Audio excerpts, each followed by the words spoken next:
नमस्कार, FM news देख रहे हैं आप। आपके साथ मैं हूं हर्ष त्यागी। उत्तर प्रदेश का विधानसभा चुनाव अब 5वें चरण में पहुंच चुका है। राज्य के 12 जिलों की 61 सीटों पर रविवार को मतदान होगा। राज्य के मुख्य निर्वाचन अधिकारी अजय कुमार शुक्ला ने बताया कि 5वें चरण के मतदान की तैयारी पूरी कर ली गई है और मतदान सुबह 7 बजे से शाम 6 बजे तक होगा। उन्होंने बताया कि स्वतंत्र, निष्पक्ष, पारदर्शी तरीके से मतदान संपन्न कराने के लिए आवश्यक व्यवस्था के निर्देश दिए गए हैं। 5वें चरण में सुल्तानपुर, चित्रकूट, प्रतापगढ़, कौशांबी, प्रयागराज, बाराबंकी, अयोध्या, बहराइच, श्रावस्ती, गोंडा, अमेठी और रायबरेली जिलों में मतदान होना है।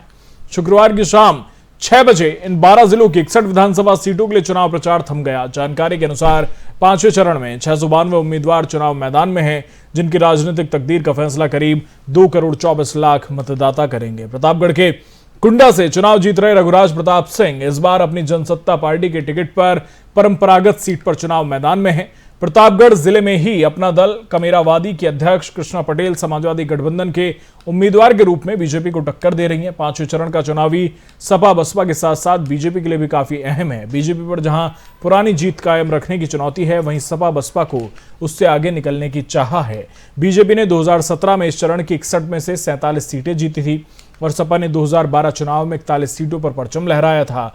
2017 में सपा के लिए चरण काफी खराब हुआ। पिछले चुनाव में उसे इन जिलों में मात्र 5 सीटें मिली थी। बसपा का तो हाल और भी बुरा था, वो मात्र 3 सीटों पर ही अपनी जीत दर्ज कर सकी थी।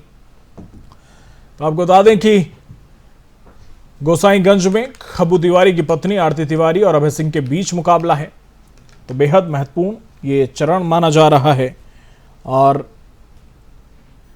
कई दिग्गजों की साख भी इस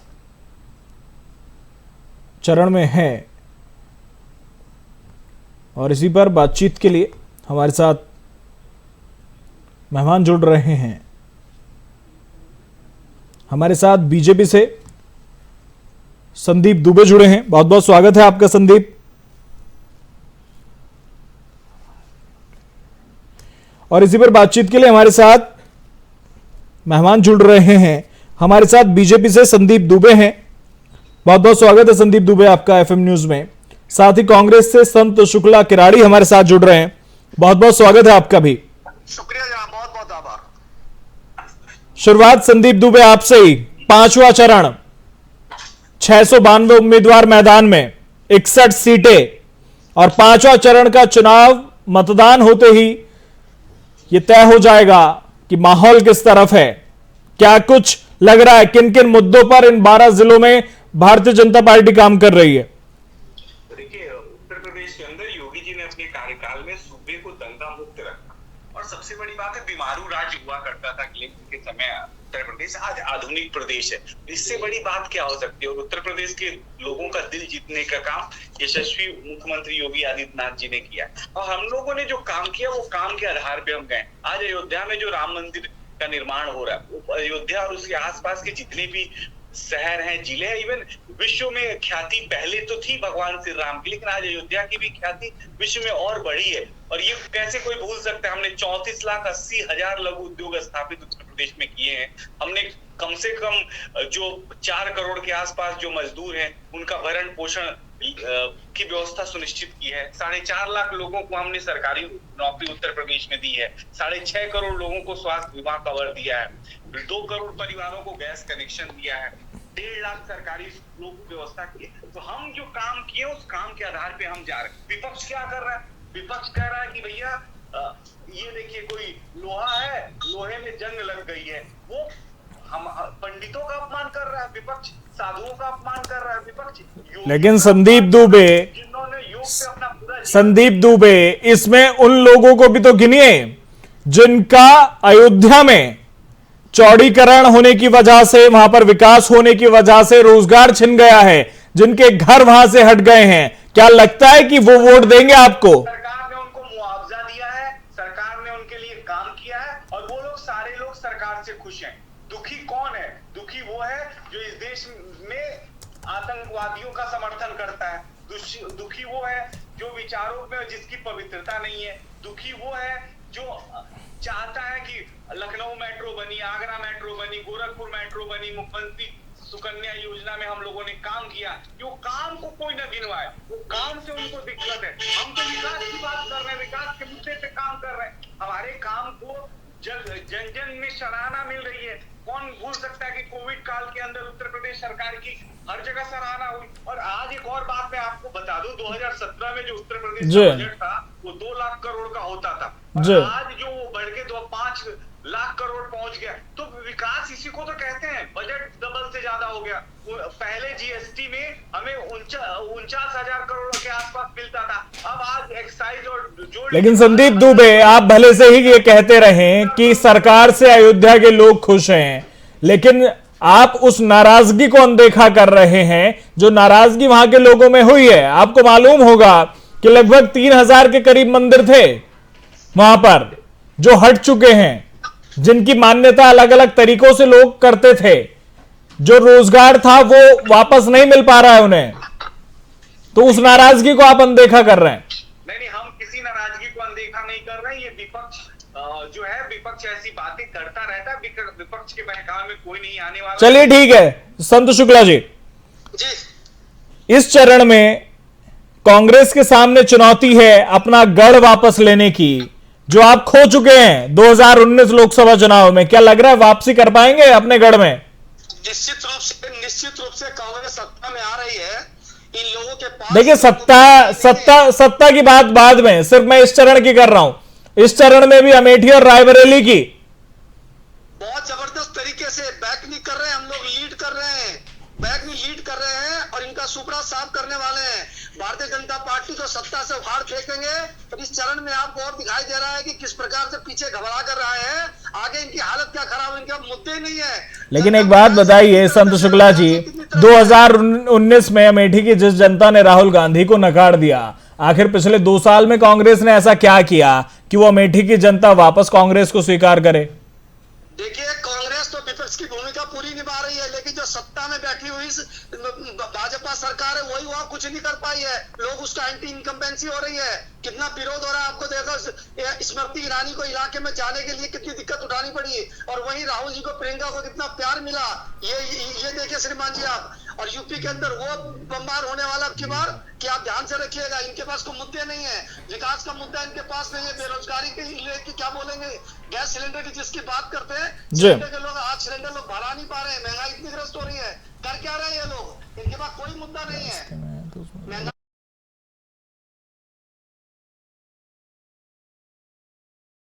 मुद्दे नहीं है। सरकार प्रशासन कर क्या रहा है? बेरोजगार युवाओं वाले लाठीचार्ज कर रहे हैं। महिलाओं के अपमान के लिए किस प्रकार से कांग्रेस के प्रत्याशियों को मारना पीटना शुरू कर रखा है।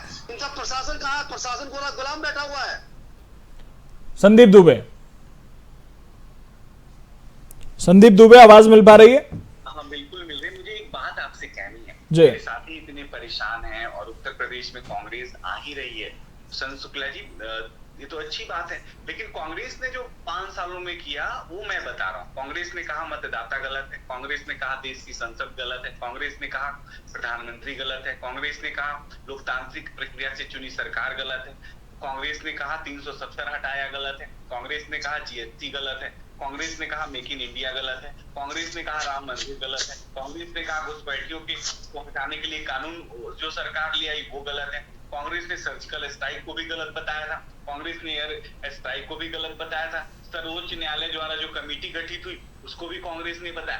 कांग्रेस ने तो इतना बड़ा काम किया है विपक्षी होने के नाते कि सरकार और देश के लिए जो अच्छा सोचे वो सब गलत है। और इन्होंने समर्थन किसका किया? याद करिए, वामपंथियों का, शाहीन बाग वालों का, परिवारवादी पार्टियों का, चीन का, पाकिस्तान का, घुसपैठियों का, विघटनकारी शक्तियों का, टुकड़े टुकड़े गैंग का। तो इनके पास तो एक बहुत व्यापक नीति और दृष्टि है उत्तर प्रदेश को लेके, और ये इनका जो प्रदर्शन रहा है वो काबिले तारीफ रहा। और अच्छी बात है, संत जी कह रहे हैं कि उत्तर प्रदेश में कांग्रेस आ रही है, मैं तो इनको साधुवाद दूंगा। लेकिन उत्तर प्रदेश की जनता तो सही और गलत की परिभाषा बदलेगी ना। जिसने सही काम किया, उत्तर प्रदेश के लिए तन दिया, मन दिया और उत्तर प्रदेश के लिए अपना सर्वोच्च जीवन दे दिया, जिसके अंदर धरती जैसा धैर्य, अग्नि जैसा तेज और वायु जैसा वेग है, जो जल जैसी शीतलता और आकाश जैसी विराटता जिसको परमात्मा में दिया है, ऐसे यशस्वी मुख्यमंत्री योगी आदित्यनाथ जी को ये विरासत में परमात्मा ने दिया है, और वो उत्तर प्रदेश के मुख्यमंत्री। ठीक है संत शुक्ला जी, उनके खिलाफ ये षड्यंत्र हो रहा है। मैं भारतीय जनता पार्टी से यही पूछना चाहता हूँ,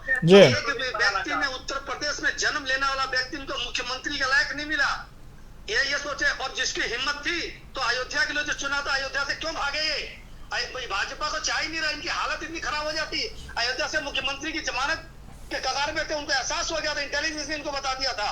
और रही बात कांग्रेस की, तो भारतीय जनता पार्टी ने वही काम किया है जो जितना कांग्रेस पार्टी ने इस देश के अंदर जितनी अमूल चूल परिवर्तन के लिए, योजना के लिए इनको दिया था बात करके, जितने भी संस्थान बनाए, प्रतिष्ठान बनाए, जितने भी योजनाएं ला कर सबको इन्हें बेचने और खाने का काम किया है।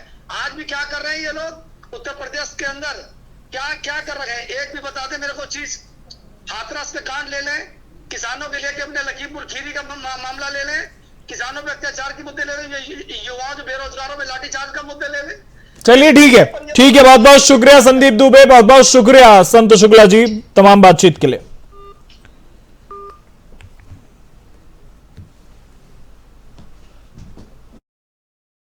गिरने की बात कर रही है, वहीं बीजेपी ये कह रही है कि जिस तरह से शानदार सीटें पिछली बार मिली थी वैसी ही सीटें मिलने जा रही हैं। वहीं सपा का ये कहना है कि इस बार हमें कोई नहीं रोक सकता, लेकिन ये फैसला जनता को करना है कि कौन रण में रहेगा, कौन रण से बाहर होगा।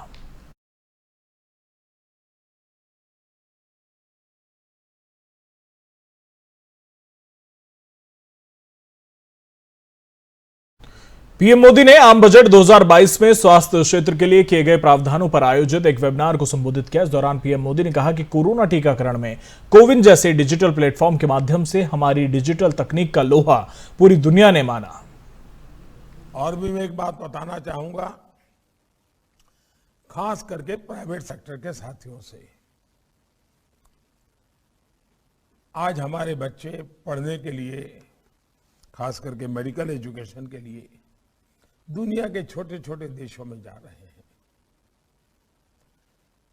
वहां लैंग्वेज भी प्रॉब्लम है, फिर भी जा रहे हैं। देश का अरबों खरबों रुपया बाहर जा रहा है। क्या हमारे प्राइवेट सेक्टर बहुत बड़ी मात्रा में इस फील्ड में नहीं आ सकते? क्या हमारी राज्य सरकारें इस प्रकार के काम के लिए जमीनों को देने में उम्दा नीतियां नहीं बना सकती हैं, ताकि अधिकतम डॉक्टर्स हमारे यहाँ तैयार हो, पैरामेडिक्स तैयार हो? इतना ही नहीं, हम दुनिया की मांग पूरी कर सकते हैं। हमारे पास जो डेमोग्राफिक डिविडेंड है, उसका लाभ इस क्षेत्र में हम बहुत, हमारे डॉक्टरों ने पिछले 4-5 दशक से पूरी दुनिया में भारत की इज्जत को बहुत बढ़ाया है। भारत का डॉक्टर जहां भी गया है, उसने उस देश के दिल को जीता है। भारत के डॉक्टर्स की टैलेंट को विश्व का सामान्य से सामान्य नागरिक बहुत अच्छा मानता है। इसका मतलब हमारा ब्रांडिंग हो चुका है। अब हमें योग्य लोगों को तैयार करने में तेजी लानी है। उसी प्रकार से दुनिया की सबसे बड़ी हमारी हेल्थ एश्योरेंस स्कीम, मैं इसको हेल्थ इंश्योरेंस स्कीम नहीं कहता हूं, और वो आयुष्मान भारत। एश्योर्ड इनकम है, भारत सरकार ने इंश्योरेंस लिया हुआ है। आपके अस्पताल अगर बड़े बन गए और वो गरीब व्यक्ति वहां आएगा, तो उसका पेमेंट भारत सरकार की व्यवस्था से होने वाला है। आपके लिए पैसों के कारण मरीज नहीं आएंगे, वो स्थिति अब नहीं रही है। क्या मेरे प्राइवेट सेक्टर के लोग टियर 2, टियर 3 सिटीज में इंफ्रास्ट्रक्चर के आगे आए? आयुष्मान भारत स्कीम के जो मरीज हैं, उनके लिए स्पेशल फैसिलिटी डेवलप करें। आपको इनकम का कोई प्रॉब्लम नहीं होगा, आपका इन्वेस्टमेंट का रिटर्न मिलेगा। यानी इतनी योजनाएं हैं, और इन कामों में पब्लिक प्राइवेट पार्टनरशिप, ये हमारे देश के हेल्थ सेक्टर को बहुत मजबूत बना सकती है। और आपने देखा होगा कि हमारे आयुर्वेद ने बहुत बड़ी प्रतिष्ठा प्राप्त की है। खास करके कोरोना के कालखंड में हमारे हर्बल प्रोडक्ट जो हैं अब दुनिया में बहुत बड़ा एक्सपोर्ट बढ़ा है, मतलब कि इसके प्रति आकर्षण बढ़ा है। हम सब मिलकर के इन योजनाओं को भी कैसे ले जाएं, मैं चाहूंगा खुले मन से लीडरशिप रोल लेने के लिए, भारत को तैयार करने के लिए आप आइए। सिर्फ बजट के आंकड़ों से बात बनने वाली नहीं है जी। और हमने अब बजट 1 महीना प्रीपोन करते हैं। क्यों करते हैं? क्योंकि हमें फरवरी और मार्च महीना बजट के सारे प्रावधानों के लिए योजनाएं तैयार करने में सुविधा हो और 1 अप्रैल से ही हमारा नया बजट एक्चुअली जमीन पर फंक्शन करने लगे, ताकि हम कम समय में अधिक से अधिक आउटकम की ओर आगे बढ़ सकें। यूपी में छठे चरण के मतदान की शुरुआत हो गई है। बीजेपी के राष्ट्रीय अध्यक्ष जेपी नड्डा आज कुशीनगर पहुंचे। इस दौरान उन्होंने एक जनसभा को संबोधित किया। जो योगदान हुआ है उसमें भारतीय जनता पार्टी ने एक विशेष भूमिका अदा की है, इसके लिए मैं आपको धन्यवाद देता हूं। ये सब लोग अपना रिपोर्ट कार्ड रख रहे थे, हमारी सरकार ने ये किया, राशन मिला, शौचालय मिला, विकास हुआ, ये इलाके में काम हुआ। ये रिपोर्ट कार्ड रखने की ताकत किसी और पार्टी में नहीं है। समाजवादी पार्टी का कोई नेता आएगा या बीएसपी का कोई नेता आएगा तो अपना रिपोर्ट कार्ड रख सकेगा क्या? रख सकेगा क्या? ये रिपोर्ट कार्ड रखने की ताकत अगर है तो सिर्फ भारतीय जनता पार्टी एनडीए में है। इस बात को हमको ध्यान रखना चाहिए। और इसीलिए हम लोग कहते हैं जो कहा था वो किया है, जो कहेंगे वो करेंगे। ये ताकत है तो भारतीय जनता पार्टी। आप बताइए, आज लोग वोट मांगने आते हैं, तो आपके ध्यान में है ना कि जब हम राम जन्मभूमि की लड़ाई लड़ रहे थे तो उस समय समाजवादी पार्टी के लोगों ने राम भक्तों पर गोली चलाई थी कि नहीं चलाई थी? राम भक्तों पर गोली चलाई थी कि नहीं चलाई थी? और हम खड़े रहे थे, राम लल्ला हम आएंगे और मंदिर वही बनाएंगे। आप बताइए भव्य राम मंदिर बन रहा है कि नहीं बन रहा है? तो तहार वोट के कितना मतलब था, समझ आया? वोट कितना, आपके वोट की कितना महत्व समझ में आ रहा है ना? अब 50 से बोलते थे एक देश में 2 निशान, 2 विधान, 2 संविधान नहीं चलेगा, धारा 370 समाप्त करो। 50 से बोल रहे थे, कोई सुनता था क्या? कोई सुनता था?